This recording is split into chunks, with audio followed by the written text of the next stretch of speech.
2 years after Galwan, just how much has changed in India-China ties and how many lessons really have been learned. Hello and welcome. We're going to ask those questions here on Worldview this week. This is episode 66. I'm Suhasini Haidar. Now, the second year anniversary of the Galwan clashes that occurred on the night of June 15-16, 2020, those passed quietly. No memorials, no speeches. There was one tweet from the defense minister condoling the deaths 2 years ago. Remember, 20 Indian soldiers were killed brutally that night in fighting with Chinese PLA soldiers, using clubs with spikes, rocks, even drowning in the Galwan River. China has only admitted to 4 of its soldiers being killed in those clashes. There are believed to be many more casualties at Galwan. Those mark the first deaths in clashes along the India-China boundary since 1975 and since the 1962 war at the LAC along Ladakh itself. Let's just take you through what has happened since 2020 in the 2 years that have passed. The first, certainly, is that no deaths in clashes have occurred since June 2020. There's been jostling, even firing reported between soldiers, but the peace has more or less held. The second, that there have been 15 rounds of border commander talks. Remember, these began after the first sort of skirmishes in 2020, when China first amassed its troops along the line of actual control, but they continued despite the Galwan killings. In fact, 10 rounds also of the multi-ministerial working mechanism on coordination and consultation, WMCC, on the India-China boundary have also been held since then. Those talks have altogether yielded agreements to demobilize troops from positions along the Pangong Lake, North and South Bank, Galwan itself, at Gogra, what is called PP-15. However, massive troops and infrastructure deployments remain in Depsang, Chumar, PP-17, other areas that are still waiting for resolution. There was one operation in August 2020 called Operation Snow Leopard, where Indian forces overnight took control of points atop what are called the Kailash ranges on the south bank of Pangong. Those hilltops like Rechinla and Rezangla that you may have heard of, but they gave up manning those as part of a package during talks in January 2021. And finally, there's little talk of a reversion of positions to status quo ante pre-April 2020 at present. Then there are other points of the boundary where China had transgressed, including Sikkim and Arunachal. Some relative peace there, but reports of skirmishes, including one in which Indian soldiers captured and then released Chinese soldiers in Arunachal Pradesh. More disquieting, perhaps, are Chinese villages that are being settled along the line of actual control using Tibetan people over there in the populations. This is clearly aimed at extending China's claims. Finally, there's a possible deal between China and Bhutan coming up over the boundary in Doklam. This is where India and China had a standoff in 2017. It was felt that India had won that standoff, but clearly since then China has come back. Then thirdly, at a ministerial level, External Affairs Minister Jaishankar and Defense Minister Rajnath Singh had met their counterparts, Chinese Foreign Minister Wang Yi and General Wei Fenghe, on the sidelines of SCO and BRICS meetings over these past 2 years. NSA Ajit Doval has also spoken to his counterparts over the phone and sidelines of conferences on Afghanistan. In fact, this week, right on the anniversary of the Galwan clash, Mr. Doval attended a BRICS NSA meeting virtually hosted by Chinese State Councillor Yang Jiechi. And then Chinese Foreign Minister Wang Yi. This was a real one-off. He made a visit to Delhi in March 2020 for one-on-one direct talks. He met with the External Affairs Minister and he met with the NSA as well. At the leadership level as well, what we have seen in the last 2 years, Prime Minister Modi and President Xi Jinping, who remember had met 18 times prior to the standoff, have not met or spoken directly even once since April 2020. They have taken part, however, in multilateral conferences, and on June 23rd, 24th this month, Prime Minister Modi will attend a virtual BRICS conference hosted by President Xi.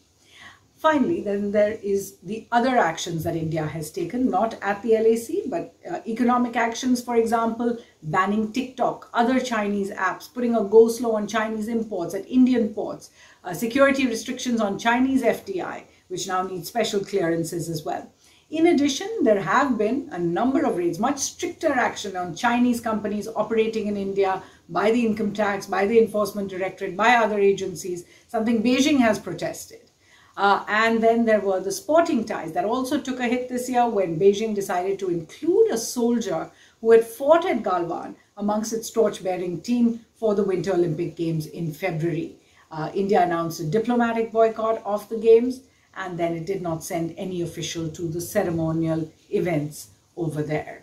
Now, these are some of the events that have taken place. There are also many unanswered questions that remain 2 years later, including what prompted the Chinese move to begin with? Was it part of a general trend of aggression or to stop Indian infrastructure building, or after the Jammu Kashmir reorganization by India to deter India from attempting to take back Aksai Chin or any other parts of the territory it claims? The second question, why did India give up its best leverage, the Kailash ranges we just spoke about, in the early rounds of talks and not hold them to later? And what will the impasse in talks, what will make the impasse in talks now end and result in a full demobilization of troops? Will anything, in fact? The third, why is India's response to China, continued occupation of land by China, and 2 years after the Galwan clashes, why is this reaction still so muted compared perhaps to its responses, for example, to the other border with Pakistan? Now, earlier I spoke with my colleague at The Hindu, Anand Krishnan. He has been in Hong Kong and of course has covered China extensively over the years. And I began by asking him, really, 2 years after Galwan, how much more information is there in China about how the clash began, what happened, how many were killed? What is the narrative there? Well, Suhasini, 2 years on from the time the tensions began in the summer of 2020, there's actually very little in the media in China on what's exactly happening on the LAC situation. If we recall, even in the immediate aftermath of the June 2020 Galwan Valley clash, there was an 8-month gap before China actually sort of came out with a public acknowledgement that it had lost 4 soldiers. And that was done in February 2021. And since Feb 2021, the sort of narrative has been fairly consistent. The first element to what the official messaging in China says is that everything was sort of, the responsibility lies with India. That's something their officials keep repeating. The second point that they keep making is that the boundary situation is only one part of the India-China relationship. So that's their kind of argument, saying that they don't think that this should be linked to other aspects of the relationship, something of course that India has rejected. And the third thing is you've seen this huge change, which is this media campaign within China to highlight its military along the LAC. This is something that's fairly new. And over the past year, there's been this campaign to build up support for the Chinese military by highlighting stories about soldiers who've been posted on the border. And in the lead up to the second year anniversary, there's been some amount of that showing the lives of Chinese troops along the LAC. And this, Suhasini, is a big change from what we've seen in the past. Earlier, you would have the Chinese media highlighting, for example, disputes with Japan in the East China Sea, with other countries in the South China Sea. But in the last 2 years, they've brought the LAC situation with India front and center in terms of Chinese military propaganda within China. And I think that is something that's significant and will have a bearing on India-China relations going forward, regardless of how the LAC situation is handled. This is a very sort of new element in terms of highlighting support for the Chinese military vis-a-vis the India border, and that's something that's new in China. And then 15 rounds of military talks, 10 rounds of the WMCC. These have not resolved the issues just yet. So what really is expected at the next round of talks? In terms of where we are in the process, as you said, there have been 15 rounds, and the fact that it's taken so long really shows how slow-moving it has become. And the fact that I think the Chinese military has really been digging in its heels. So far, there was agreement to disengage in Galwan Valley in 2020, where there's a buffer zone that's held up. Similarly, there's a buffer zone in the north bank of Pangong Lake as well, after both sides withdrew in February 2021. They've also withdrawn on the south bank of Pangong Lake. In August last year, there was also an agreement to disengage in Gogra, but since then there's been no movement on the next sort of area, friction point, which is in Hot Springs. And I think it has come as somewhat of a surprise to the Indian side because there's a political agreement to withdraw from here, but the fact that the Chinese military's demands have asked India to withdraw by a longer distance while the Chinese wouldn't, I think obviously that's something that's unacceptable to the Indian side. And I think it's come as somewhat of a surprise because there was a little bit of momentum given the previous agreements to disengage, and things have suddenly come to a halt. And I think there's an expectation that both sides will indeed disengage from this petroleum point at Hot Springs. But Suhasini, the larger question here is that there still are differences in Demchok and Depsang. And I think we should note that the Chinese side in their public statements have never really specifically mentioned Demchok and Depsang. They have acknowledged differences in Galwan Valley, Pangong Lake, Gogra Hot Springs, but they've never really mentioned Depsang and Demchok. So whether or not both sides will ever be able to come to an agreement in the near future, I think there's an open question.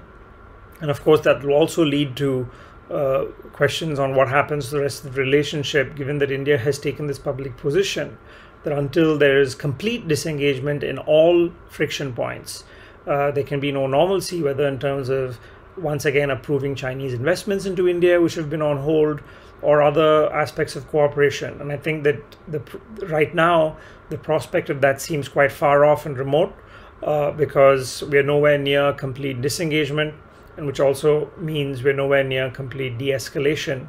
And as we have been reporting as well, 2 years on, there's much more forward infrastructure than there ever was along the LAC. And I think there's a realization now that perhaps they will never be going back to what it was in times before the 2020 crisis, in terms of both sides having some amount of permanent forward presence, which will bring with it new tensions and new concerns in how they manage the boundary. My colleague Anand Krishnan there. Now, even as virtual ties, and we've laid them out for you in every bilateral sphere, have been virtually frozen, a number of international events have also affected ties. We can think of 4 or 5 major international events really that have affected ties. The COVID pandemic, the lockdowns, the lack of bilateral travel between the two countries, India's demand for WHO to have more inquiries into the origins of the virus. These are all things that China has opposed. These have impacted bilateral ties clearly, more tensions. Second, Afghanistan. India-China's old plan, remember, of cooperating on Afghanistan as agreed to by Prime Minister Modi and President Xi has been shelved post-Galwan. Both sides also had a very different response to the Taliban takeover of Kabul. India pulled out its embassy from there. China has remained there and remained engaged. However, over the last year, they have both worked with Central Asian countries at the SCO in particular, but other forums as well. And India is now planning a re-entry into Afghanistan. The third is the US's new initiatives in the Indo-Pacific, particularly in the last year since President Biden came to power. In fact, all of these initiatives have been meant to raise the US's profiles in the Indo-Pacific region, which really seeks to counter Chinese influence there, including more summits of the Quad countries that began last year, the launch of the AUKUS, the Australia, UK, US Alliance for Nuclear-Powered Submarines in the Indo-Pacific, and the launch of the Indo-Pacific Economic Forum a few weeks ago, which we'd spoken about here on Worldview. This has also prompted strong reactions from Beijing that accuses Washington of trying to drive a wedge between China and India. The fourth is really the Russian invasion of Ukraine. This has put India and China strangely on the same side. Although their positions differ in terms of degree, both have refused to condemn Russian actions. They've abstained on practically the same votes at the United Nations and Human Rights Council. They've looked for ways to circumvent the sanctions through economic mechanisms, and both have become very important consumers of Russian oil that has been banned by the US, restricted by European countries. China, for example, is the biggest consumer. It takes about 1.6 million barrels of Russian crude oil a day. India, which was not a major consumer, has increased its purchases, rose from 100,000 barrels per day in February to 370,000 barrels a day in April, so more than 4 times, and then to nearly 9 times in May to 870,000 barrels a day of Russian crude oil. As a result, oil price rises as well that we have been seeing have led to inflation and an international economic downturn. So this is the fifth big event. These have arisen, of course, both from the pandemic as well as from sanctions against Russia, but it's going to mean that India remains dependent on cheap Chinese imports. China will also be seeking more ways to increase trade in a market as big as India, despite the security crackdowns. In fact, look at the numbers. Indian trade with China was more than $125 billion in 2021. It's up from much less. In fact, it's up from about $92.8 billion in 2019, $87.6 billion in 2020. Meanwhile, rising fears in the neighborhood about prolonged economic distress. And we've seen government changes prompted by that in Pakistan, in Nepal, and Sri Lanka. Clearly, this demonstrates the paradox of just how we look at 2 years of Galwan. On one side, not much has changed on the ground, yet in fact the whole world has changed in these past 2 years. And certainly India-China ties have changed completely and are not expected to go back to the past at any time in the foreseeable future. The Galwan clashes will overshadow ties for a long time to come. So the government must never forget what happened, nor must it ignore the lessons from the tragic deaths of 20 Indian soldiers that day. Now let's take you through some of our reading recommendations for you. Some have come before as well. I had spoken of Shyam Saran's book, How China Sees India and the World. This is the second. The first was How India Sees the World. These are both very important books on the past and future of India-China ties. In fact, I spoke to Mr. Saran about 2 years of Galwan, and for the Hindu On Books podcast as well. You can take a listen if you go to our website. Then we just saw my colleague Anant Krishnan. He's the author of 2 books, India's China Challenge, and one that he co-authored with my other colleague Stanley Johnny about Afghanistan, China's engagement in Afghanistan, called Comrades and Mullahs.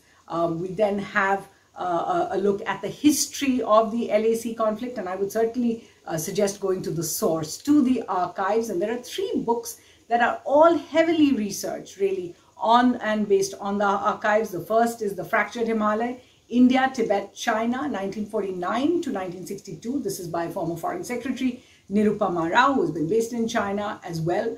The next book is called Nehru, Tibet and China by Avtar Singh Bhasin. He is a treasure trove really on archives. He's written many books that look at the MEA's own archives, go through them in detail and put them together. Very important books by him. And thirdly, by an equally important author, A.G. Noorani, who has written India-China Boundary Problem, 1846 to 1947. So this is all about getting a deep dive into the India-China boundary problem that we are seeing till today. Some other books that I have possibly spoken about in the past is India versus China, Why They Are Not Friends by Kanti Bajpai, who really takes a very bleak look at the future of India-China relations. His prognosis is that they can't be friends. There's another book on the economic side called China and India, Asia's Emergent Great Powers. This is by Chris Ogden. And finally, Full Spectrum, India's Wars, 1972 to 2020. So it's pretty up to date by Arjun Subramanian. The book had come out some time ago, but now it's out in paperback. We certainly hope you do enjoy our reading recommendations and write in with some of yours. That's it on Worldview from the team here. Thanks for watching.